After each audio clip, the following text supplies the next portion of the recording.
Okay, so in organic chemistry, this is going to be thrown together really quick. There's something posted on Blackboard that indicates the best exercise you could do for yourself is as you learn new reactions or functional groups. So right now in this one we're starting with 427. We just started learning the functional group, which is RX alkyl halides. So right now, and I think it's the 9th edition that we're using at McMurray, I believe the 9th edition is still using chapter 10 and 11. I already pointed out how much of the details of 10 and 11, okay, the details are in the textbook if you really want to learn it and understand mechanism to a greater extent. For those of you who would much rather learn how to make this from that functional group transformations, look at that, halides, backwards. But if you want to learn how to make this from that, this is the best exercise. And at the same time, any of the common mechanisms, without the full understanding of reaction energy level diagrams and all that, you can still learn mechanisms quite easy this way if you do it. So I'll give you an example. Let's say that you learned one of the new reactions, and I'm looking at the end of the chapter summary in chapter 10 itself right now. So for instance, one of them was how to make, and we did this in the lab. So the example is you can take an alcohol such as this one, and you can treat it with SOCl2 or PBr3. So I mean, the idea is you can make the chloride, you could make the bromide. So one of the ways I'm going to make questions, I'm going to scan the end of chapter summary, and let's say I found, oh yeah, this is a reaction we taught them for chapter 10. So what I want to do is I'm going to start with simple molecules. So you could make a list to yourself, such as the simplest starting materials, right? I'm just getting used to this setup here. What if you started with an aromatic ring, the simple one, benzene? What if you started with a simple alkyne or an alkene? You've learned these already, so now the question is start with simplest starting materials, and you want to make something from this, but you want to incorporate this reaction. So this is the exercise you're going to do. Let's use the thionyl chloride reaction. So in order to do this reaction, you have to have an alcohol. So now you're thinking, okay, how did we already learn with Barry how to introduce an alcohol onto this ring? Now maybe at this very moment, we haven't learned that yet. So maybe this one, early on in 427, it doesn't fit. Okay. Alkyne, maybe not so nice either. But what about this one? And I think we all know, did you already learn how to turn this into an alcohol? And the answer is we could have put the alcohol here. We could have put the alcohol on the end, right? And notice how one of the key things, I've said it many times, when you're doing this kind of exercise, the best thing you can do is say in your mind, can I put an alcohol here? What you need to memorize, if anything, is yes, I can. Don't worry about the reagent, because you're going to have a reference sheet to come back and fill that in like a magical spell. You don't have to memorize that automatically just yet. Can I put an alcohol on the end? And the answer is yes, I can. You could look at your reference sheet from Barry or before, and you could fill in afterwards what those reagents are. This is more important for now in this type of exercise. So now am I able to use this reaction? And the answer is yes. So you could do the chlorine here. You could even put it there. So what I would do is I would say, to make a question on your test, I would say, okay, you can have this. How do you go from here to here? And this would be the question I just made. Now notice how this is only 2 steps, and that's fine.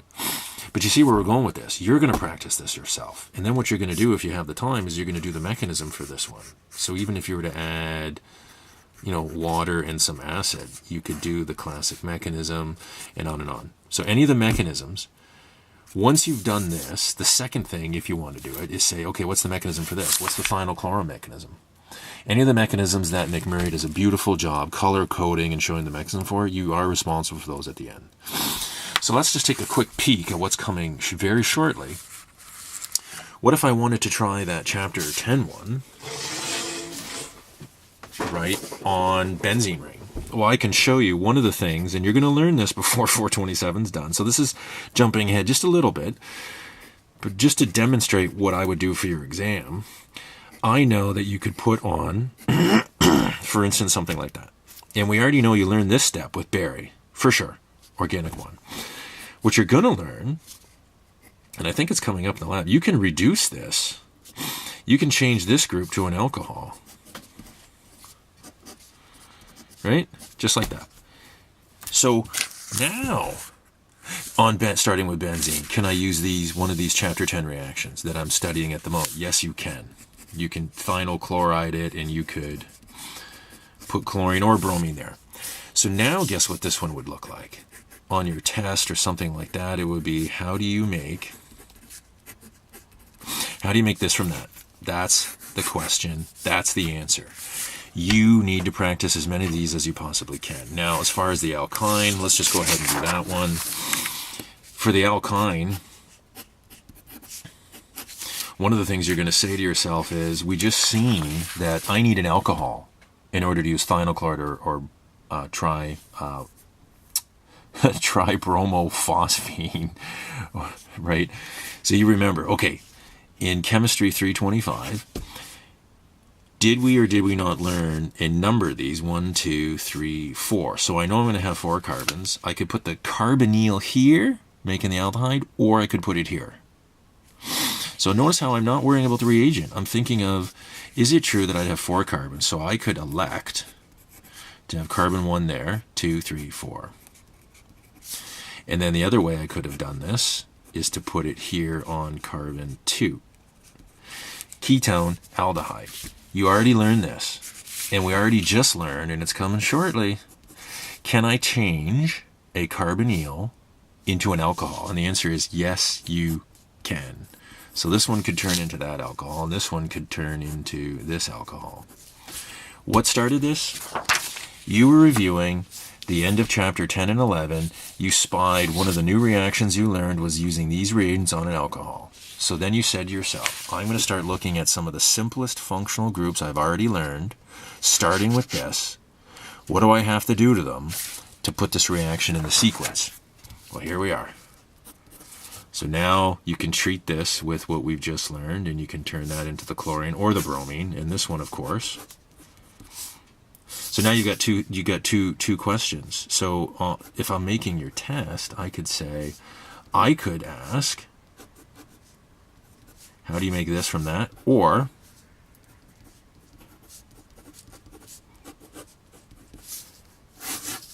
two questions right like that. And any of you that practice these styles of questions, and yes, you go back later and fill in over the arrows what the magical spell or reagents were to do the transformation.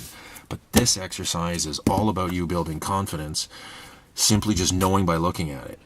I know for a fact I can put a carbonyl here or here. I know that. I can use my reference sheet later to fill in the reagents to do that. This is the way you train yourself. How do you make this from that better and faster? If you don't do these exercises on your own, it's no good. Now what you can do is once you've worked out these sequences like this, you can build these questions on a separate sheet of paper, and a month later for your exam, you could pull these out, knowing you have the answers written down somewhere else. You can redo these questions and see if you can do them, right? So that is a demonstration of exactly that. Now what I'm going to do is I'm going to jump ahead here just a little bit. I'll do a second one from chapter 10. So from chapter 10, under the functional group, chapter 10 and 11 is dedicating towards the functional group of RX. How to make them, or what reactions they like to do. So I'm scanning down, and we've got chapter 10 says Gilman. And the generic reaction for Gilman says, technically, if you start it from the beginning, and we'll do an example, you could start with, let's say you had a propyl group with, it doesn't really matter. It could be a chlorine. So let's say you started there. The first step is you could treat this with lithium, and what it's supposed to make is that carbon makes an organolithium. This is one reaction, but the Gilman is coming right after this. You can make this from that, fine. The next step is treat this with copper iodide. And it's going to take 2 of these. So what you're going to make is the active Gilman reagent, which is 2 of those. 2 copper lithium. One way of writing it is like this. Your book technically writes it. The book writes it. This is your R group. So this would be a propyl group. The other way of writing that, I'm just thinking, this is one way. But if this was your R group, they write it like this. Right? So the point of the matter is I'm probably going to write it this way. So whatever is here, one of the simplest ways they said is what if you had 2 methyl groups, right? But do you see how this looks different to your eyes? If all of a sudden somebody writes it with a negative sign, you might panic and think, oh my God, but you need to remember here and now that whatever the R group is from the generic form, one of the first things they show you in the text is a methyl group. So I guess I could have rewritten it this way. I mean, if they're writing the methyl group, see how there's no charge written here, right? They rewrite what it looks like, so I could write it just like this and put a 2 here. 2 of those propyl groups. I mean, I guess somebody could say, propyl, 2 propyls, right? Somebody could say, ooh, what if I have a benzene ring, 2, right? You're going to deliver 2 of these, but what you're really thinking is, if you wrote this, technically you're going to have a negative right there, and there's 2 of them built into the cuprate. But I think we get the gist. So now, once you have the cuprate, which looks like that, now what do? The interesting thing is you react that with some other Rx, and this will deliver that group in place of X. So if you had, let's say you had a benzene ring, benzyl bromide, okay, cuprate, propyl. That propyl is going to replace the bromine off of that carbon, right? So what you would get is, and I'll put a little A over that carbon. So carbon A now gets connected to 1, 2, 3. 1, 2, 3. So it goes to 1, 2, 3. So, interestingly enough, I guess technically, a lot of times people just say start with the cuprate. But what if you started with the Rx? You'd have to treat it with lithium first to make this. Then you would treat that with copper iodide to make the Gilman. Then you could throw in some other Rx to make this. So technically, I guess somebody could say, starting with this Rx, how could you make this from it? The trick is to remember the Gilman could be used. So there's a question. How do you make this from that? Right? And somebody could say, how could you incorporate the Gilman? Starting with your simplest. So this is where you say, Mike keeps saying I should automatically look at previous simple organic functional groups, such as alkene, alkyne, and benzene ring. Starting with these, how could I make use of a Gilman? Now, to make use of a Gilman, there's 2 ways you could do it. You can either already have in mind an already made Gilman reagent ready to deliver R. Once you've made this, what does this need? It likes to react with some other Rx group. So the point is this. You can either turn this into the Gilman, or you can turn this into simply an Rx and use another Gilman. So there's 2 ways of doing it. So if I started with this one, now, first of all, benzene's a bit trickier. To make an Rx, either using an Rx to get to the Gilman or using a new R'X later with the Gilman. So let's say I wanted to turn this into the Gilman itself. I need to convert this to an Rx, but that has to be sp3 as I understand it. Nope. They say that it could even be benzene. So I guess although I'm a little skeptical of this. Yeah, Gilman does say that you can use benzene, right? 2 of them. And this is where you'd like to go back into the section in McMurray and review a little bit more of their examples, but this does. So could you make this? The question is, can you chlorinate this? And can you treat it with lithium metal to make this? And then can you, and I'm going to say at this moment, in fact, why don't I actually, I'm going to go to section 10-9 in the old one, and I'm going to look for myself at this. This is exactly what you should be doing. So this says 10-9.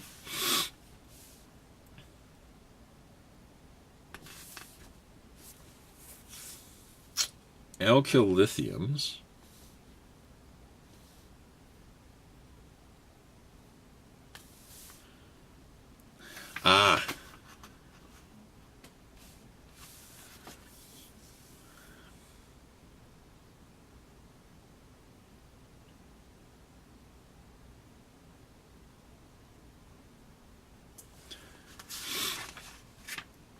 I think we're going to have to say the textbook is basically saying you need, they're suggesting, so if we trust McMurray and what we're being shown here, I know there's other methods where you literally could make this, so this was a question mark here. So now let's just say that in the world of Gilman's, when I looked at the old edition 1010, when you start with this and react it with lithium to make this, they're suggesting that that is an sp3 carbon. So it has to be an alkyl halide. That's the suggestion in the book at the moment. It does not show examples where it can be different. I'll show you where the difference does take place. So you basically have to tell yourself, going from here to here, and hence building the 2 R groups on this. These are alkyl for now. The R prime that you're allowed to use can be sp2. So we're looking square at it right in section 10-9, I think it is. 10-9. We're looking square at this one. So once this is made, this one has to be alkyl. But this one, the R prime, lots of examples are showing that it could have been this sp2. It also could be this sp2. So that R prime group can be like this. So yes, yes, here. Not this one. So isn't it interesting how I've just demonstrated how when you are reviewing, let's start that fresh. Chapter 10, we were looking at the use, the end of chapter summary, making an organolithium. This had to be sp3 alkyl. We just clarified that because that's all we're being shown right now. We then put in copper iodide to make R2, to make the Gilman. Where the change takes place is the R prime X. Yes, this one can be sp2. In other words, you can do it with that. You can. Only here. So that being said, if we go back to the benzene ring, we want to incorporate the Gilman somehow. So I cannot... Okay, if I wanted to convert this to an alkyl RX to start the process with this, then obviously I'd have to introduce... well, let's try it. Can you put on an alkyl fragment on a benzene ring? And the answer is yes, you can, with aluminum trichloride, Friedel-Crafts. Yes, you can do that. That's a yes. Can I put a halogen in right there? Yes, you can. Barry already showed you that NBS in the benzylic position would put a bromine. Now you have an sp3 hybridized carbon just like this. So can you put in lithium and turn that into negative? Can I do this? Yes, you can. Can I treat this with copper iodide and put 2 of those? So how would you write that? So I guess you would have to go put a 1, 2, 3. So let's say this is 1, 2, and 3. So just to verify what I'm really doing here, that's a phenyl. You need 2 of those. So I have 2 of these fragments where that's the site of attachment on the Gilman. Now, can I react this with any type of RX I wish? Yes, you can. You'll deliver one of these onto it. So let's say you used, I got to shift that up so you can see it. So notice how I did take the time to write this out here. Yeah, I wanted to make sure that we knew this was the bonding site of where this whole thing gets delivered to a new RX. So I wrote it out this way. 2 of these fragments, that carbon 1, will end up going on to A, B, C. It'll go right there. So I'm going to write that A, B, C. And I'm going to attach to A, that carbon 1. And carbon 1 is going to have a phenyl, but it's also going to have 2 and 3. So imagine if somebody said, start with benzene, how would you make this from that? This is a really hard type of question, but you can play around with it. Even if somebody was to say, how would you make this reagent from benzene? This is how you would have to do it. So now I'm just going to fast forward a little bit here, just to show you what you need to do for your test. Chapter 11. Chapter 11, end of chapter summary. It basically doesn't have a lot of new reactions. So chapter 11 basically just shows you essentially the mechanisms for these. What I am not covering is the very last one, which I think it has a 1 and a CB or something like that. We're not doing that one. We're just doing these. So all chapter 11 at the end of chapter summary shows you is the mechanism for this, and it's up to you to play around with those.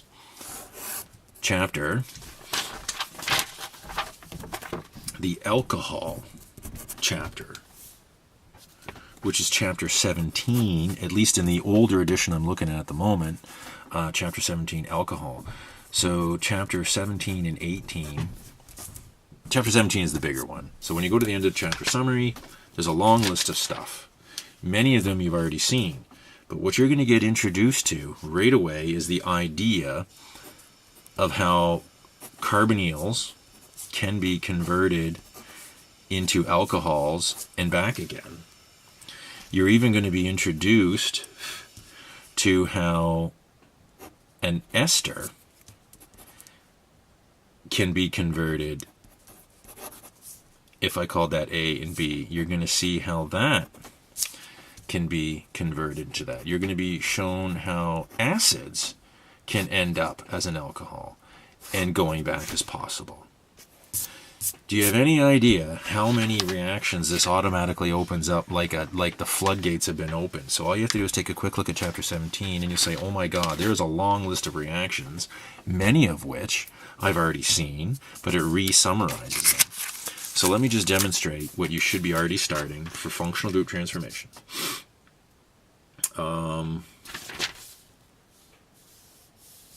We have an alcohol. Okay, so one of the reactions, you're going through chapter 17, and one of them looks like this, and this is just an example. You have a primary alcohol. They treat it with chromate, or I'm looking again here.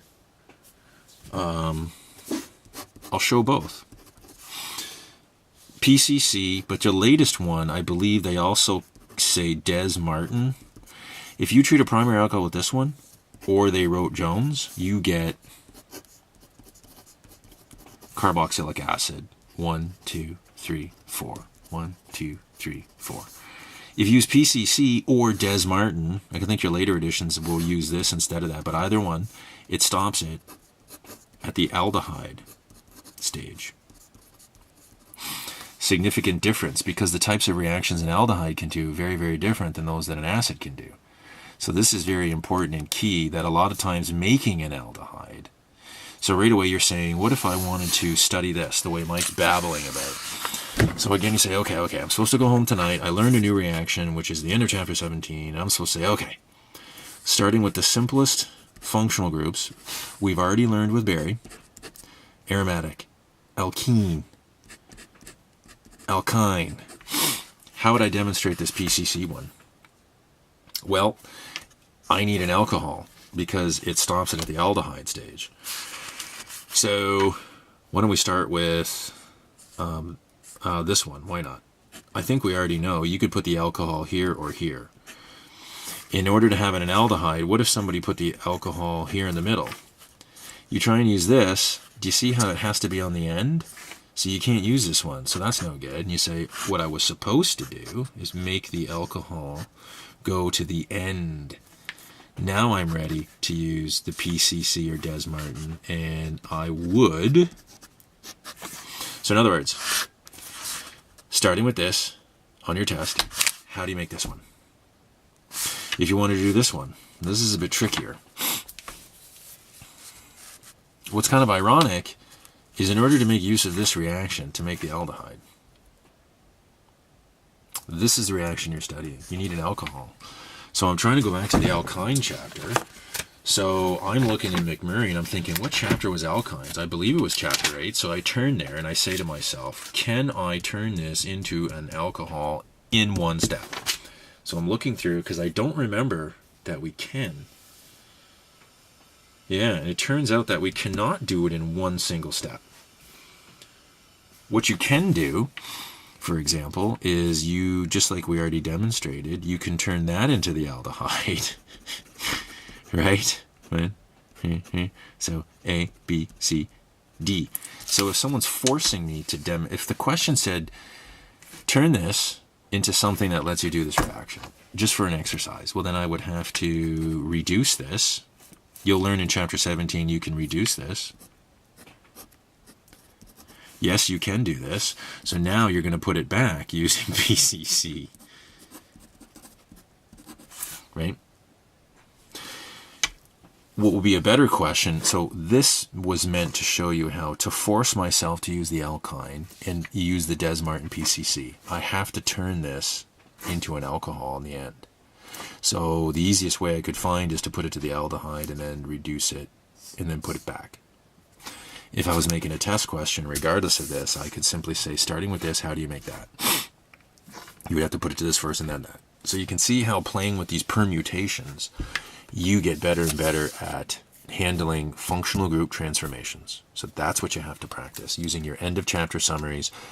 And I believe at the moment, this is becoming test 2, where you have to do for upcoming test 2, and this is probably going to stay common, you're doing the RX, which right now is chapter 10 or 11. You're also doing the sort of ether and alcohol chapters 17 and 18. 18 is very, very minimal. It's almost not there. The summary of 10 and the summary of 17 are the biggest. You need to look at the functional group transformations.